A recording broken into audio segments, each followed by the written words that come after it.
organism reacts to the contents of the nucleus pulposus, perceiving them as foreign. As a result, we get a herniated disc. The wall of the fibrous ring is thinner on the side of the spinal canal. This area experiences the highest physical stresses, and it was seen that nature should have maximally reinforced this part of structure. However, the fibrous ring is the first to wear out, and in almost 100% of cases, the rupture of the fibrous ring occurs in the direction of the spinal canal.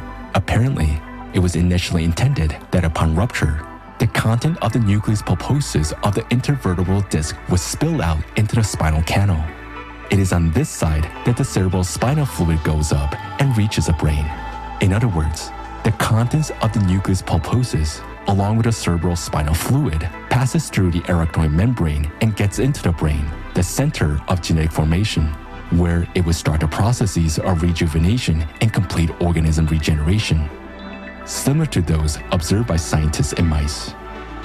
During the course of life, the fibrous ring wears out, and even in the absence of trauma, senile osteochondrosis develops by the age of 60 to 80. Considering this fact, the fibrous ring will sooner or later rupture and trigger the rejuvenation process. But this process is currently being blocked by the body's autoimmune response. Is this a consequence of evolution or something else?